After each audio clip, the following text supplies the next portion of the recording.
So let's get started. So for those of you that are new, these sessions, we keep them to exactly 60 minutes and or slightly less, perhaps, if we run out of questions. So 60 minutes, and essentially we break into two halves. Firstly, I teach something, and then I answer your questions. So what we'll be teaching today is what you voted for last month in January. So we'll run a poll. We'll run a poll soon. We'll actually run a poll at half time, in about half an hour. So in about half an hour, you can get to choose what I will teach you next month in March. Today, you chose getting debt cleared fast. And I'll tell you why I put that topic in the mix in a short while, because it's got two benefits. So we'll be covering that for about half an hour. I'll run a poll then to see what we cover next month, and then we answer questions. And so you can ask me questions about anything you think I can help you with, whether it's today's topic, whether it's pricing, just ask away. When you ask a question, please put two capital Q's in front of the question. Perhaps one of my regulars might just do a dummy question now, just to show what that looks like. For those of you who don't know, only because the chat box does go fairly mad, as you've just seen. I have people coming in all the time commenting, like from Zambia. Oh, awesome! Welcome from all the way from over Zambia, and Maha's here from Connecticut. Keep the comments coming. Keep the comments going. Sarah, she's done that's what you want to do if you have a question. Just put two capital Q's in front. That way, I won't miss the question. And thank you, Lisa. How is Portugal? Portugal is amazing. And this year, particularly January and February so far, the weather's been awesome. Although they are worried about it might be a drought this year. There's not much rain. I think it's all in the UK right now. It's not here, but I've had some wonderful days sat in the cafe at lunchtime, sat in the sun, in t-shirt. So sorry, those of you in Canada and the UK, I won't rub it in. Okay, where was I? Yes. So we're going to run a poll to see what you want to cover next month. We'll do that in half an hour. Then I'll answer your questions. And so the only other thing to say before we start is, as all of the regulars know, one of the things, no, Lisa, don't do that. Don't send the rain our way, not at the moment anyway. I'm enjoying it. So one of the things that we do is to help them make the world a better place. We support B1G1, and every month we make a contribution to a project for each and every person who is here live. When you come to my live sessions, what we do is we make a contribution on your behalf to a project to help the world, make the world a better place. So our project for this month, for February, is to provide housing for underprivileged for a day in Vietnam. So for each and every one of you, will be contributing to that project. At the end of the session, we add up the number of people who are here, and then we'll make a contribution on your behalf. Every month we choose a different project to support, and that's through B1G1, which I know many people here are also part of. Okay, let's talk about today's topic then. So the one you chose is all about getting out of debt fast. So normally I teach value pricing, as most of you know, and when we give you the choices, as you'll see in half an hour, of what to do next month, there's usually about 3 pricing topics. But then sometimes I teach other stuff like marketing. And this one's a bit different. I haven't taught this for about a decade now. No, more than that, 15 years. So I'm going to teach you some stuff that I think is very powerful. And what's interesting about this particular topic is it's something that hopefully you will benefit from personally. But also, those of you in the Value Price Academy know that I teach a lot. I teach how to help your clients, how to do advisory work. And this is a topic where you can help your clients, because you've probably got many, many clients who are in debt, whether it's business debt or probably personal debt. And so there'll be a lot of things here that you could help them with, some ideas, whether you work in one-to-one. You might even decide to run a live session for your clients, a webinar perhaps, or perhaps you run a business club, a monthly business club, and you're looking for a topic to teach. So this is one that you could teach your clients, your business community. I'm going to start with a question.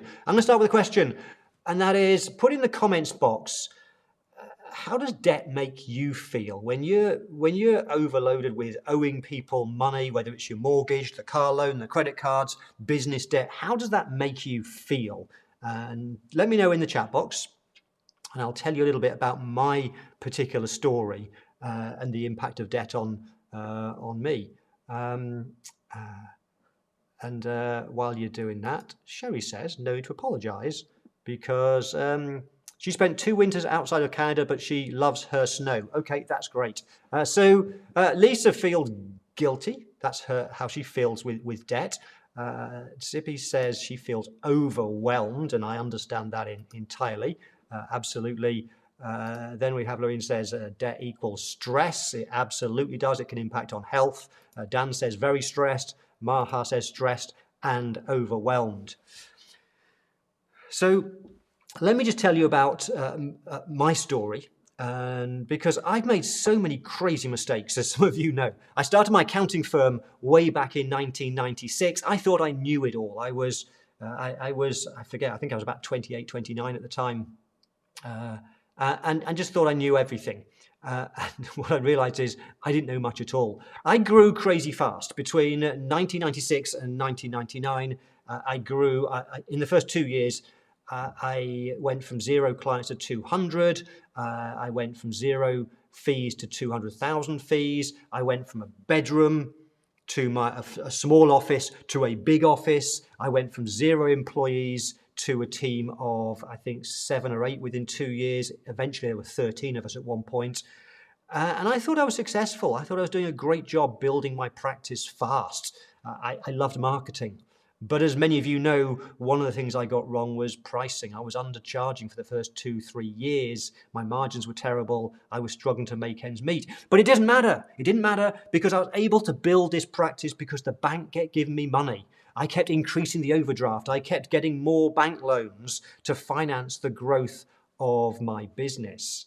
And I then started to, in fact, in 1999, I don't know if I've told you this story, but in December 1999, although I'd started to then figure out value pricing and started to turn things around, I almost left it too late because 10 days before Christmas, 1999, I was that close to bankruptcy.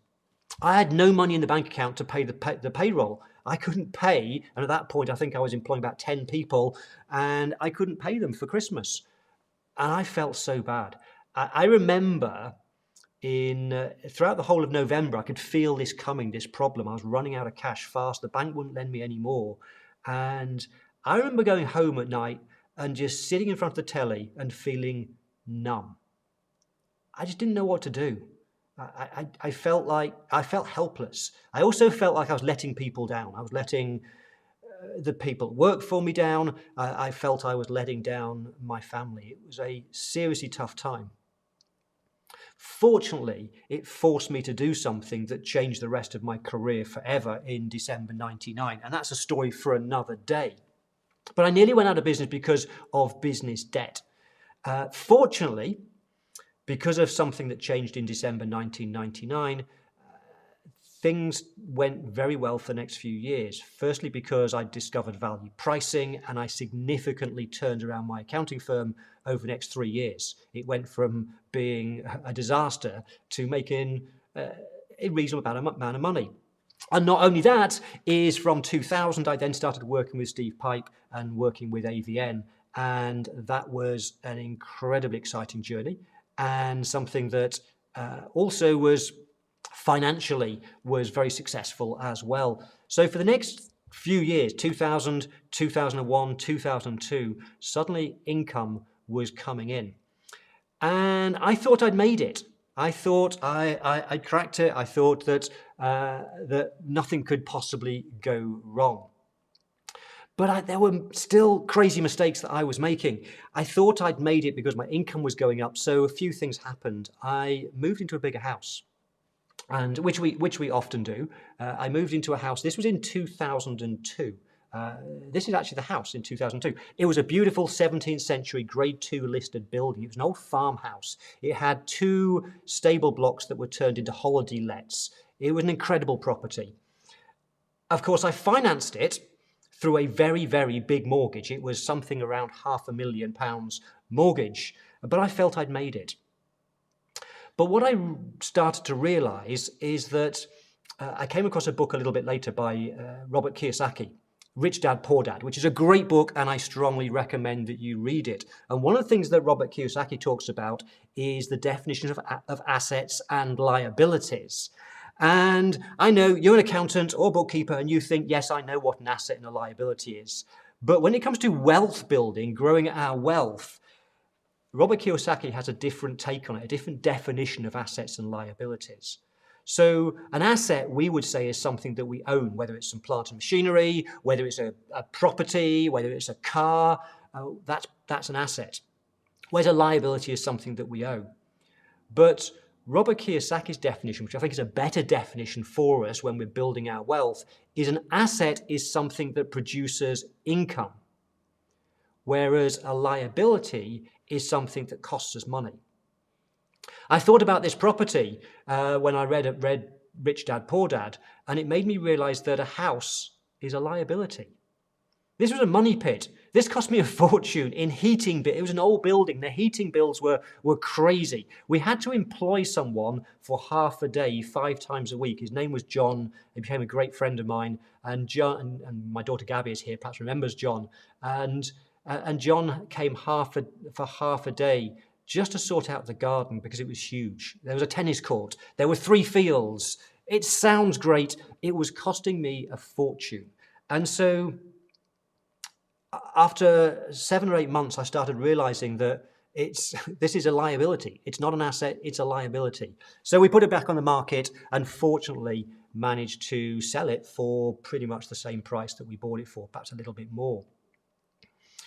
And then I rented for a little while with a view to buying something a little bit more sensible. But I still didn't learn my lesson. I still did some crazy things that I will tell you about in a short while. But let me think about for a minute. How do we get into debt? Because I guess we all have done at some point. And I got into crazy amounts of debt, crazy amounts of business debt up until 1999. And then after that, when I felt I'd made it, crazy amounts of personal debt with mortgages, cars, and so on. So why do we get into debt? Many people think it's not enough income. Let me tell you, that is not the reason we get into debt. The reason we get into debt is because of, I would suggest to you, ignorance and stupidity. That was me, ignorance and stupidity. It's because we spend too much. We are overspending all of the time. We buy things we don't want. We are constantly impulse buying. Have you ever had that moment where perhaps you've gone into the supermarket to buy the weekly shopping, and as you're in the queue for the checkout, to the side of you is the racks with the TV magazines and the mints and the chewing gum, and we don't need any of those things, but while we're waiting, we just pick them up and put them in our basket. That's impulse buying. And the reason why supermarkets do that is because they know that people impulse buy. It makes the supermarkets a lot of money. Many of the things that I teach you about running a successful business, these techniques that we can use, are techniques that are working against us when we are acting as consumers, when we are customers going into retail establishments, for example. Even worse with the internet. The internet makes it so easy to buy. And so we're constantly buying stuff that we just don't need. And I don't know if you've ever had that moment where you've bought something and you've got back home and you then start to think, why did I buy that? But we all do. We do it. It's crazy stupidity of buying stuff that we don't need. And we have all these phrases like keeping up with the Joneses, which our neighbor buys something. They buy the latest big TV and they show us this TV and we think, oh, we've got to have one of those. We see someone buy the latest iPhone and we think we need the latest iPhone. We look at what everyone else is doing, and when they're buying, we want to match them. We want to buy things as well. Most of the time, we do not need them. So we buy things just because other people have got them. And the problem is, particularly with more expensive things, sometimes we buy things when we haven't got the money right now. We put it on credit card, and then we can't afford to pay the credit card bill at the end of the month. We want a brand new car, but we can't afford one. But no problem, we can get a bank loan. We'll get a loan for the car. We want a bigger house. We can't afford it, but no problem, because we can get a mortgage. We have this inability to delay gratifications. We want things now. And what debt is basically buying things that we want now with money that we hope to earn in the future. And we borrow against that. Let me just add a bit more to my story. So this is a Jaguar XKR. This was my dream car when it came out. When it first came out, I wanted one of these. And in 2000, 2001, as I said, my business started to turn around. Things were starting to go well. I felt like I'd made it, which I clearly hadn't. And so in July 2001, I bought this car. And just a few of, this car that you can't see. In July 2001, I bought this car. And this car back then cost me $45,500. I hadn't got that money. I couldn't afford to buy it. I didn't have $45,500. But I felt like I could afford, I could get a 4-year loan and make 48 payments. It was 48 payments of just over £1,000. And I felt I could afford that. As I did the math, I worked out that the interest on that was £3,700 and £3,795. I paid effectively in interest. I effectively paid 8% more for the car, because the total cost in the end over 4 years was not $45,500. I paid $49,289. But actually, it gets a little bit more when you really think about it. The thing about cars is they depreciate very rapidly. And just 2 years later, I could have bought that exact same car, just 2 years older. I had somebody else have had it for a bit. I could have bought it for $30,000. And yet I paid with interest $49,289. I paid an extra £20,000 just because I couldn't wait 2 more years. And one of the things that I then eventually did learn is that because cars depreciate so fast, it's crazy sometimes to buy brand new cars. I usually buy cars that are 12 months old, ex-demo cars. So we do crazy things. And I then started to, around about 2002, 2003, 2004, I started studying how do you build wealth. I became obsessed with wealth building. And I realized I was making so many mistakes with getting into debt. I had huge amounts of debt. I told you I sold that big grade 2 listed farmhouse because I realized at the time that whilst I could afford the mortgage repayments, it only needed a small downturn in the business to change that completely. And so that's why I sold that property. But my third child came along. So Gab is here. I have 2 more children, 2 more daughters. And so I then bought another big house, which was absolutely crazy. As I say, I don't learn from my mistakes. I ended up with a big mortgage again. I just need to press a button over here. There's a reason for that. Just bear with me a second. Here we go. Yeah. So I bought another big house. In fact, this was the house that I bought. And the trouble is, obtaining debt is crazy easy. It's so easy to get debt. So what I'm going to talk about is how do we clear debt? But the first thing we have to do is we have to understand something called compound interest, which you've all heard of, but sometimes we don't really appreciate, and perhaps you do, but your clients probably don't. What we don't realize is the power of compound interest. Now, I said to you earlier, the reason we get into debt is not a lack of income. The reason we get into debt is either stupidity, in my case, or just ignorance. Let me explain what I mean. Could you afford to invest £1 a day? And I think, or $1 if you're in the US, could you afford to invest $1 a day? Or £1 a day in the UK? And I'd like to think the answer is yes, you could find £1 somewhere and invest that. If you could invest £1 a day or $1 a day and if you can invest it somewhere where you can get a rate of interest of 10%, which is very possible, then after 56 years and 5 months, you would have £1 million. Now that might sound crazy, but you just have to do the math. If you do the math and you work through 57 years, that's compound interest. Let's have a look at a few graphs just to illustrate those, a couple of really important points about compound interest. So if you invest £1 a day, that's £365 or $365 a year, then this is what the first 10 years would look like. And you might think to yourself, well, that's not very exciting. That gets to somewhere between 6 and 7 grand in 10 years. That's right. Let's look at what happens over a longer time frame. So if we look at the time frame up to 28, 29 years in, you can just about see that red line of the investment starting to grow with compound interest. If we fast forward in time a few more years, we start to see it growing a bit steeper. And if we look at the graph across the full 57 years, that's what we see. What we see, the power of compound interest is that it grows faster and faster and faster. And hopefully you know that because you're an accountant or bookkeeper. But then I sort of knew it, but in those years when I was getting bigger and bigger mortgages, bigger and bigger debt, car loans and so on, I didn't really think about it. Now, there are two key factors to bear in mind when we think about compound interest. The thing that affects the shape of this graph is first the rate of interest that you pay or receive, depending on whether you're investing or paying debt, and time.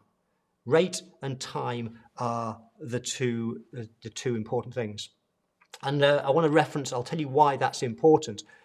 Let me just go back and show you something. When, just after Gabby was born, we decided we need to move into a bigger house, as you do. And in June 2001, we moved into, I think it was a 3-bedroom house. And very soon after, my second daughter, Natasha, was born. And I managed to dig out a copy of the first year's mortgage statement. And I don't know whether you can read the details on the screen here or not, but this was the mortgage statement in year 1. And it showed me how much capital I'd paid off, and it showed what interest I'd been charged in that first 12 months. And what was interesting was that in fact, this is the second year of the mortgage. In the second year of the mortgage, of the £7,594 that I'd paid on the mortgage, only £1,831 was reducing the capital. And so I then worked out that this was a 25-year mortgage, that over the 25-year period of that mortgage, that I would have paid almost £190,000. And that of that, almost £110,000 would have been interest to the bank.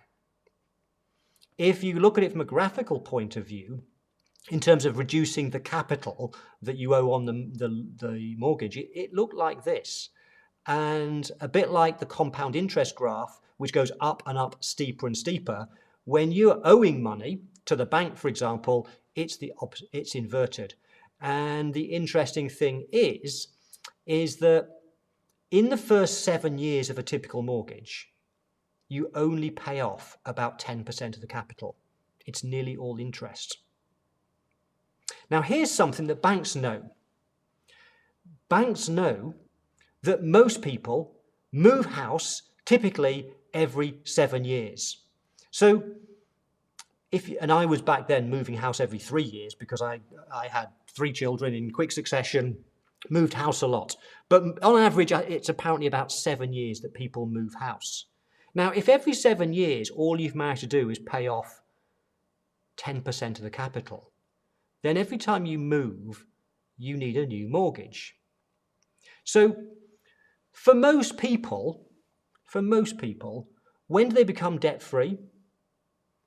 And the answer is, unfortunately, many people become debt-free when they finally die, because they're paying the bank for the mortgage and they keep taking out new mortgages. We are working for the bank.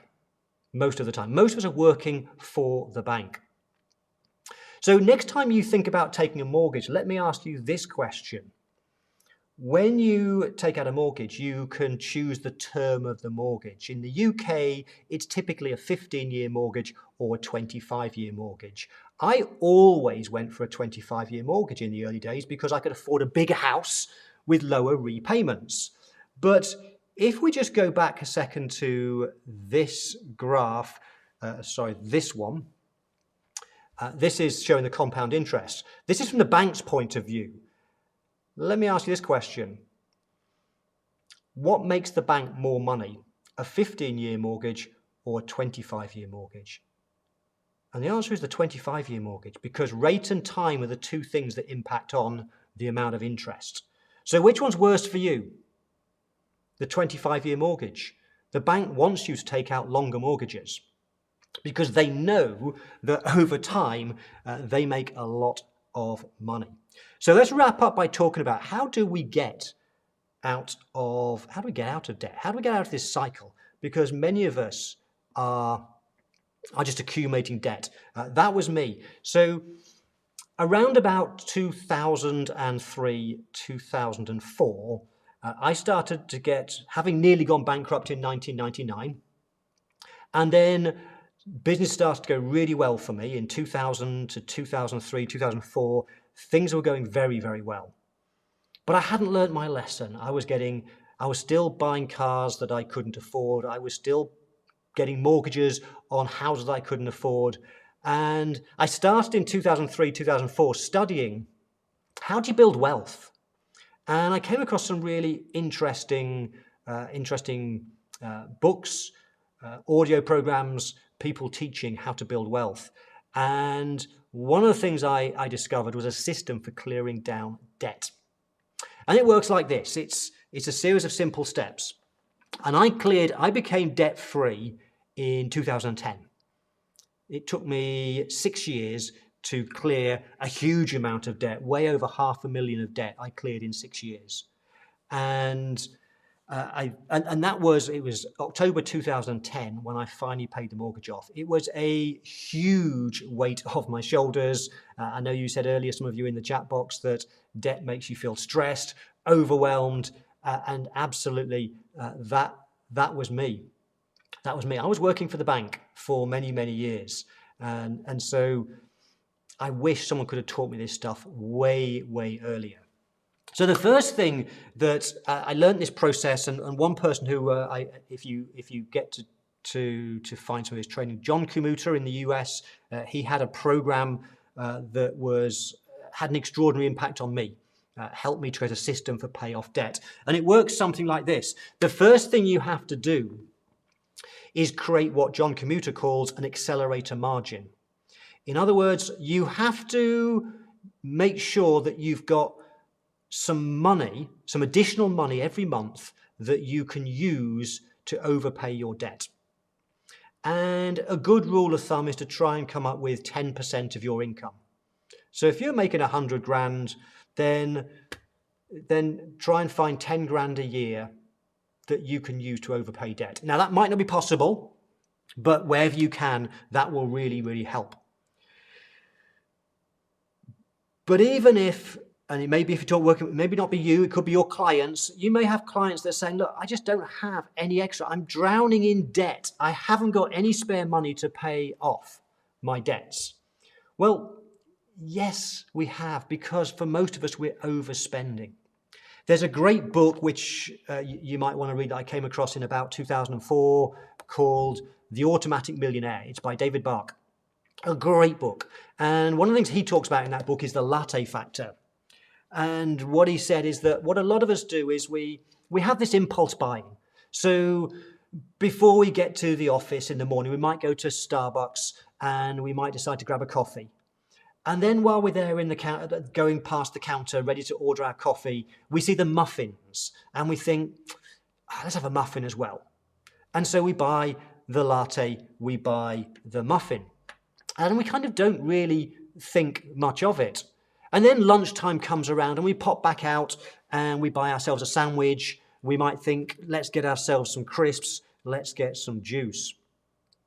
And if we were to add those things up, it may not come to a huge amount of money, but it could be $7, £7 a day that we spend on things that we don't need to spend on. We just kind of feel like, well, we're worth it. We're working hard.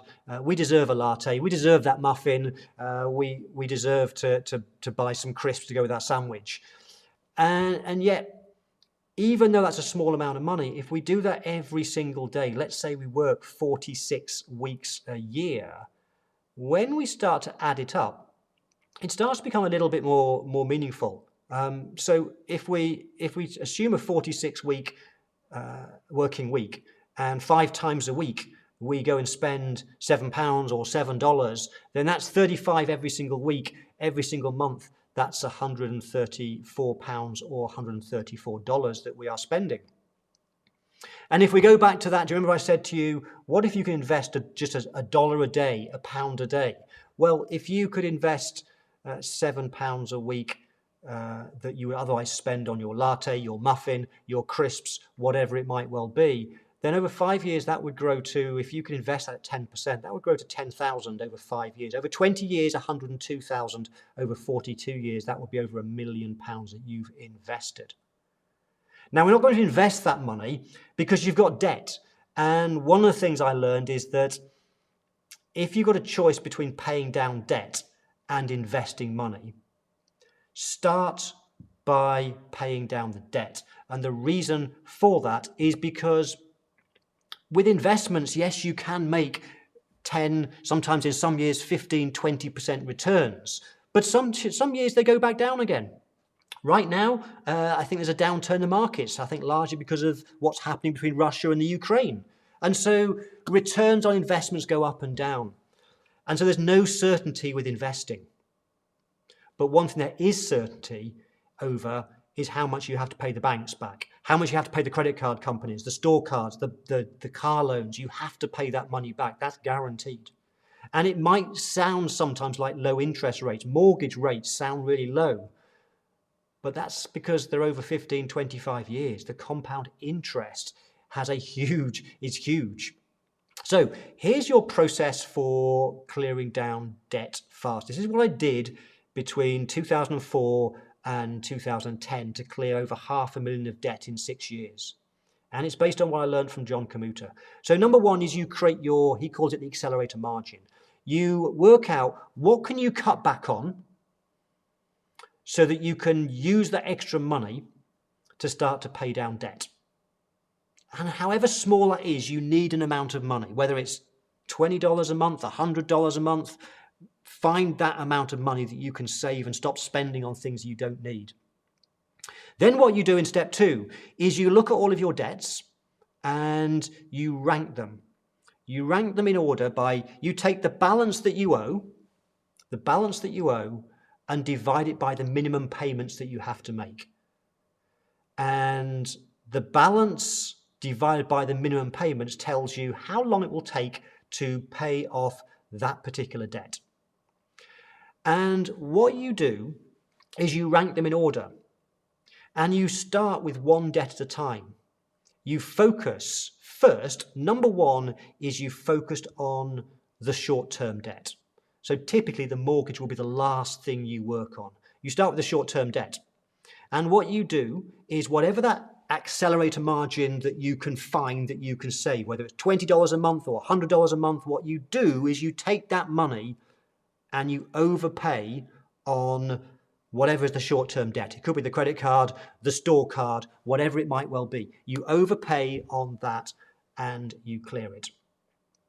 And in the month that you clear it, any extra, so let's say you're overpaying by 100 and the repayments are $120, and there's 60 left, you then clear it and you've got an extra 60 and you add that as spare margin and you focus next on the second one. The second one, when you rank from long term to short term, you focus on that. But what you do with the second one is you overpay by your accelerator margin plus whatever you were paying as the minimum payment on the first one that you've now cleared. So you now have a bigger accelerator margin. And what happens is essentially what you're doing is you are focusing your efforts on one debt at a time and clearing it. What happens is each time you clear a debt, your accelerated margin is getting bigger and bigger and bigger. Because it's going to be, by the time you get to the last one, likely to be the mortgage, it's going to be the sum total of all of the previous debts that you were paying every month, the repayments, plus that accelerated margin. And what happens is when you do the math, it does work out that for most people, when you follow this exercise, and I did this religiously to the letter, I followed it, and most people will clear all of their debt inside 7 years.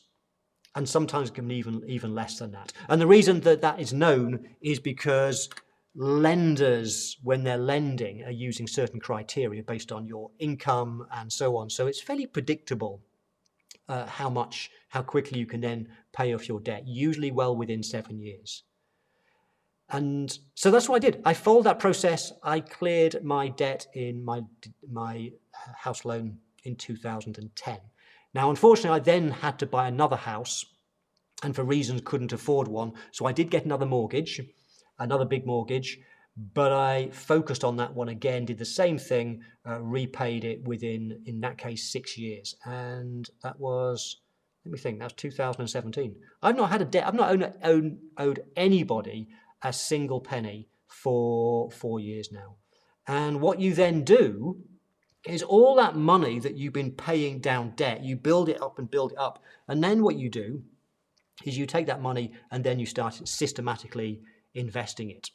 And that's how then you build the wealth fast, because we looked at the compound interest earlier. So that's the process that I went through. Now, if you're in the Value Pricing Academy or the Bookkeepers Pricing Academy, I'm going to be creating some additional resources around this training so that you can deliver it to your clients, including Excel spreadsheets and so on. But that's the process in overview. And so think about what questions do you have, either about that or anything else. We're going to spend the next 20 minutes answering questions. Before I do that, before I deal with questions, two things.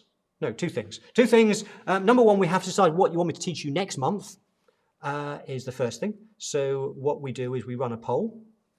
Bear with me a second. So if I just click on this button here, we don't do it through Slido, as you may know. So if you've got a phone to hand, you can scan that QR code, or you can just go to slido.com and type in 054230. That's all you need to do. And when you do that, you'll get a choice of 5 different options. You don't need to subscribe to Slido. You don't have to sign up for anything. You can just vote with that at slido.com with 054230 is the code for this poll. And the topics for next month, you get to choose whether you want me to teach you which pricing models to use for different services. So if you want to learn more about pricing models, if you want to learn specifically about pricing tax planning work, we can do that.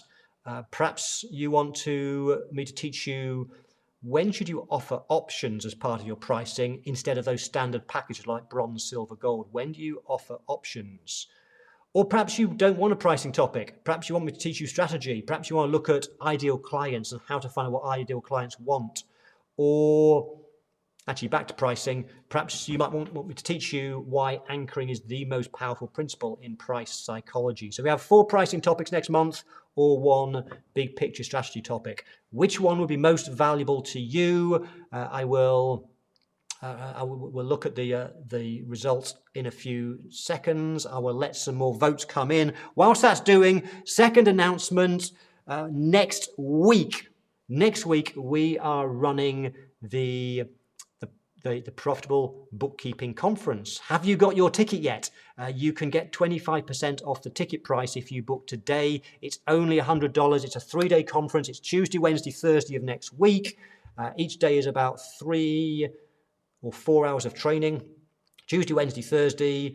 And if you can't make all 3 days, there'll be recordings available until Monday, the 28th of February, until the end of the month. There will be, over Tuesday, Wednesday, Thursday, I'll be teaching how to price bookkeeping services from the main stage. There are 3 other extraordinary bookkeepers doing amazing things who will be teaching you some things from the main stage as well. And then we have breakout sessions. We have all sorts of speakers from the bookkeeping world who will be teaching you how to build a more profitable bookkeeping service. This is for you whether you're a bookkeeper or an accountant who offers bookkeeping services. We'll be looking at everything to do with making bookkeeping as a service more profitable. So Sarah's going to put in the chat box, in the comments box, whether you're on LinkedIn, whether you're on Facebook, whether you're in YouTube, she's going to put the link to click on to book on that conference if you haven't, and a coupon code to get 25% off the price. That brings it down to just $75 for 3 days of training from a wide variety of awesome speakers. When you click on the link that Sarah gives you, you'll be able to see the speaker lineup. I think it's getting close to being finalized now. Okay, let's I'm going to see what comments and questions we've got come in the chat box. We have 20 minutes. Before we do that, let me show you, let's see, I have no idea. Let's see what you have voted for. Okay, unless any other votes come in to change that, which I think is unlikely, it looks like it's not pricing next month. It's going to be big picture strategy. How do we find out what ideal clients want? That was 32% of you. So Sarah, if you can make a note of that, that's the topic for next month. One of the things I forgot to do was make a note of the date of next month's session. I should have done that. I might ask Sarah to put it in the chat box, but I will actually pull it up. Hopefully I can find it. It may be we've not actually scheduled it because we've got the conference next month. It's all crazy right now. I can't see it in my calendar. So we will let you know. 1, 2, 3, 4. Yeah, it's a busy week that week. It will probably be something like Wednesday the 23rd. But don't quote me on that. We'll get it posted in all the various social channels, the next session. So that'll be what is ideal client strategy? How do we find out what our ideal clients want? Okay, let's spend the rest of the time answering questions and also what other comments that we have. So some comments from earlier.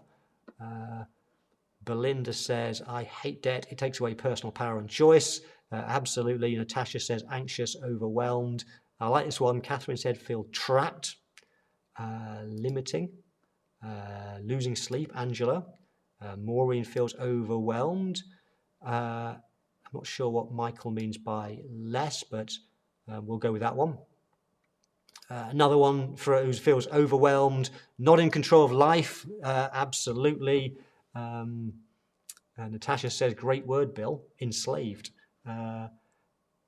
Lisa says, wow, but I'm guessing that was wow to perhaps one of the things I showed you. Like, for example, I don't know what the wow was, Lisa, but perhaps some of those graphs I showed. And compound interest, when you really need to understand compound interest. And now you perhaps start to understand why the banks make so much money.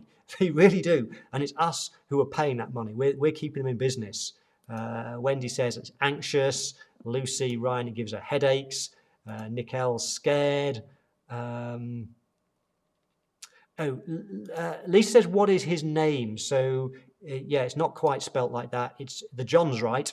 It's commuter. If I remember right, it's C-O, and then it's either single M or one. It's either 1 or 2 M's. It wouldn't be 3, would it? C-O, I'm going to go with 1 M. C-O-M-U-T-A. It's about 15 years since I listened to his audio program. I think he has a book as well. I thought it was great. I thought it was a powerful process. I will teach Lisa, you're in the academy, so I will, at some point, I've created Excel spreadsheets and stuff to go with it. I will teach it in more detail sometime later in the year.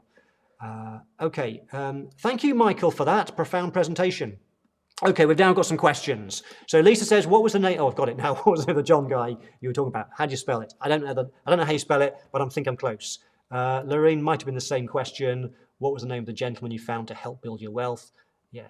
I mean, there's lots of other people. When I then came across the David Buck, his message wasn't too dissimilar. That book was really good. So Tom says, when you rank, do you do it by balance or interest rate? I've heard about doing it both ways, depending on who is teaching. Yes, Tom, I think other people do teach it another way. And forgive me, I forget because it was 15 years ago now. I forget the reason, but John Commuter did explain why there's a reason why it's better to focus on the one that's the most short term. And I think it's because it's all about focusing all of your energy or the spare money, focusing on one. It's about the quicker we can get that first one clear, that easy one to clear, we then build a bigger accelerator margin because we add to it the minimum payments we're now saving. And so when we do it in that way, it starts to snowball and build some real momentum. It might seem hard at first, take a while, but suddenly before you know it, you've got a big chunk of accelerator margin that you are then using against those bigger debts like the mortgage. So I forget the name of this person, Figurenatic, says, read the Bookkeeping Academy. If the Academy is full, how long is the wait to get into the Academy? Okay, well, here's the great news. The Bookkeepers Pricing Academy, we close it for most of the year. We open for enrollments twice a year for a week. And then we close it for 6 months again. And so it was almost exactly 6 months ago when we last opened for enrollments. It's been closed for 6 months. We are opening up enrollments next week, and we'll be announcing it at the conference. So the very best way to get into the Bookkeepers Pricing Academy is come to the conference next week. And we'll have a little virtual booth there. You can come and ask questions of me. There'll be a demo video. And so even if you can't attend the whole conference, you can at least then find out more about the Academy and get signed up. Registrations will be open from Tuesday of next week, and then they'll close on February the 28th. And then they'll be closed for at least 6 months, I think. Might be longer because we haven't now scheduled something for next summer. Right, what does Bolo say? Hi there, Bolo, nice to see you again. I heard that don't rush into paying off your mortgage. Is it a good idea to pay off your mortgage when mortgage rate is around 2%? The problem is, Bolo, it goes back to compound interest is about two things. It's rate and time. And 2% would be great on a mortgage if it was a 3-year mortgage, but it's not. It's typically a 15, 25-year mortgage. That's where it catches you out. We think that because interest rates are low on a mortgage, we think it's a good thing to get a big mortgage, but it's the term of the mortgage that catches people out. I'm an accountant. I should know better, but I just never thought about it until I started. I needed somebody else to point this out, people like this guy. And then I started just doing the maths. And when that mortgage statement I showed you on the screen, when I started to actually do the math and work out how much I would pay over the term of that mortgage, 190,000 of which 110 was interest, I was staggered, okay? The interest rate was low, but it builds and builds. So, Bola, I hope that makes sense. Oh, okay. Lisa says the wow was your first house that was several centuries old. Yeah, it was a beautiful house, and I wish I could have stayed there longer. But I learned all sorts of things. One of the things I learned is that you'll know what I mean, Lisa. In the UK, we have Grade 2 listed buildings. There's so little you can do to them. You can't modernise them. You've got to keep them as they were. It was very old, and so there was all sorts of constant maintenance and heating, and that's why. Robert Kiyosaki calls a house a liability, because it is. The only saving grace, I guess, for houses is it's better to have a mortgage and buy a house than to rent, because nobody becomes a millionaire by renting. We have to go on the housing ladder and we want to, because historically house prices do go up. They are. I wouldn't say they're an investment, because they're not an investment, because they drain your money, but they can. Over time, they can grow in value. Although in my particular case, I've always been unlucky with the housing market. I don't know why. I've never made much money out of houses. I think I should just stick well clear. Thank you, Shalom, for that. I think you are right here. I think it is 2 M's. Now you've written it down. And Shalom says, will the conference be recorded? I'm traveling overseas during that time, thanks. Yes, so what happens is most of the sessions will be recorded by the platform that we use. Once they are then recorded, they'll be available in the platform. So on each of day 1, 2, and 3, the last half hour, there's no scheduled sessions because the last half hour gives you time, if you want to either go and visit some of the booths where people might do some demos or whatever, or you can ask questions, or in the last half hour, you could catch up with a session that you've missed because we'll upload the recordings. So in the last half hour of day 2, for example, if you missed a particular session on day 1, you can watch it. And then what we'll also do is my team are taking those recordings and they'll put them on a landing page and make that available every day right up until the 28th of February. So if you can't make a day, Sholem, then just block out some time on the Friday, Saturday, Sunday or Monday to catch up with the recordings. Thank you, William, as well. A few of you are confirming that. How are we doing for time? 9 minutes. Okay. Got my ticket. I really want to join the academy. Don't want to miss this. That's Nikki. Thank you, Nikki, for confirming your name. Well, Nikki, we'll look forward to seeing you in the academy. You'll find out more next week. Okay, let's see what Lorene says. She says, I've been working with my clients on the snowball method, but much of the time when asked how much they can afford to put towards debt, they have no idea. We then need to first start with creating a budget. Would you agree? Yeah, I think that I think there's a real opportunity for us to use our skills with numbers, and particularly now you have these skills of understanding the impact of compound interest. I think we can deliver huge value to our clients to help them get out of debt. I think there's an opportunity to offer a wealth management service, not like the financial advisors do with stuff that's regulated, but just simply giving people advice on money. And so the hardest, there are some things that people find challenging. Number one is, as you've said, Lorraine, is, well, how do I figure out how much money I can save? And so that's a case of sitting down with a client and saying, well, look, tell me where you spend money. Tell me what you spent yesterday. What did you spend last week? And start to make a list of things and then create an Excel spreadsheet and help them add it up. And then show them you can then, in the same way as I showed you on the Latte Factor slide, you can then show them, look, if you save this amount here, you could invest that and it will be this amount in at this future date. That would impress people. The other practical problem as well is people need discipline once they've to then use that accelerator margin, that money to systematically pay off debt. And one of the things that David Bark talks about a lot in this, hence the title, is what we really need to do is make stuff automatic. We need to create recurring payments because we're too ill-disciplined to whether it's saving money or paying down the credit card. We get distracted by other things. We suddenly see a nice new car thinking, well, actually, I want that car. And then we forget we're supposed to be saving money or paying off debts.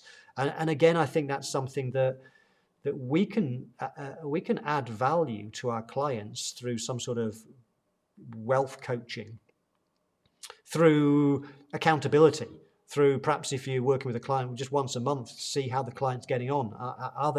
Are they following the plan or are they drifting off the plan? And that's the problem, that most people then don't stick to the plan. So Lorraine, great that you are actually helping clients with that. I think you can turn it into a nice service. Yeah, Lisa says, I've read a number of Robert's books. I guess you mean Robert Kiyosaki. I remember when I read Rich Dad, Poor Dad. And actually he did something very clever, because what he did is I got it through a piece of marketing where you could get the first chapter completely free. And that first chapter blew me away, so much so that I then went and bought the book. And the rest of the book was good. But chapter 1 of Rich Dad, Poor Dad, I think had, for me, some of the best life lessons. There were so many nuggets in chapter 1. And so if anybody hasn't read Rich Dad, Poor Dad, at least read chapter 1. For example, one of the things he said, and he gives a definition of what rich dad means and poor dad means, and you'll get it when you read the book. But he said that one of the things he learned is that what most people, if they're walking past a car showroom and they see this beautiful car they've always wanted, a Porsche 911, for example, they look at this car gazing through the glass of the showroom, and they say to themselves, I wish I could afford that. And he says that's poor dad thinking. What rich dad thinking would do is they'd look at that car and say, they'd ask themselves a different question. They'd say, I'd love that. How can I afford that? And what happens is when we ask ourselves questions like, how can I afford that? Our brain starts to go to work on figuring out the answer. And I found that so true in so many instances over the years, that asking ourselves great questions, the power of answers is based on the quality of the questions we ask ourselves. So don't say to yourself ever, I wish I could afford it. Ask yourself the question, how can I afford it? And then go and figure out how. So thanks, Lisa, for that reminder. It is a great book, and you like the definition of assets as liabilities. I think it's a clever definition. How are we doing? We've got 4 minutes left. I don't know where this probably isn't a question. It's Tom says, hi Tom, hope you're doing well. Client has a large house and calculated cost to maintain, have no mortgage, could sell house and live at the Ritz for the cost of maintenance. That's a comment. It is actually, it's funny you say that, Tom, because Sarah and I have had this. We've had this conversation for the last 6 months, because we had until last Saturday. We had a house in Spain. We bought it in 2019 because which we didn't buy with a mortgage because we don't do debt anymore. We bought this house in Spain because we were going to live for much of the year in Spain. And then 2 things happened in 2020. One was we fell in love with Portugal. And number 2, COVID hit. And so for the last 2 years, it's been almost impossible to get across to Spain. And so we had this again, Lisa, it's not an asset, it's a liability, because we had this house for the last 2 years that we visited for, I think, 2 or 3 weeks in that period. And we were paying for a pool cleaner, gardener, cleaner, there's the tax on it, there's the heating and the lighting. And I just said, this is flipping stupid.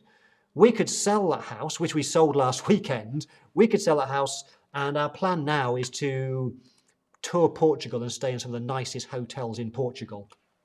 A lot less hassle staying in 5-star hotels than owning a second house, in my opinion. Okay, so Michael says, is there CPA credit for this? Unfortunately not. There isn't CPA credit, or at least we can't award it. The reason for that is because, as you can perhaps see from the chat, we have people here from all over the world, from Canada, the US, the UK, Ireland, Zambia, South Africa. We have people all over the place, and the rules are different everywhere. In the UK, I'm a member of the Institute of Chartered Accountants in England and Wales, and we have self-certification. We just have to sign a form once a year that says you've done your CPE. It's as simple as that. And if they ever ask, you just got to give a list of the courses you've been on, the books you've read.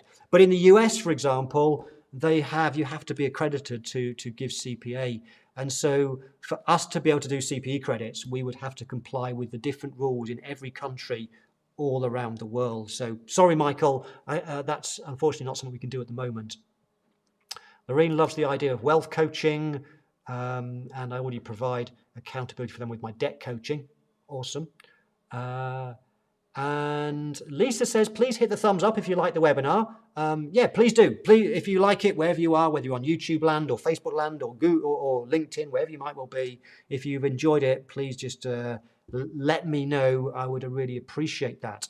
I have a sneaky feeling that there's no more questions, which is interesting because we are, I think, 45 seconds away. We finished promptly on the hour. So thank you so much for coming along. We'll let you know via social or our email once we've got the date of the next session. Like to be in 5 weeks, all around how to find out what your ideal clients want. And I will hopefully see you all next week at some point, Tuesday, Wednesday, Thursday, at the Profitable Bookkeeper conference. And even if you're sick of hearing my voice, there are some really good speakers that are going to who are doing amazing things. They're going to share some of their secrets of how they make bookkeeping a profitable service. Okay, as normal, I'm going to play out with some music. Gives me a chance to catch up on any missed comments, and I will see you all soon. Goodbye for now.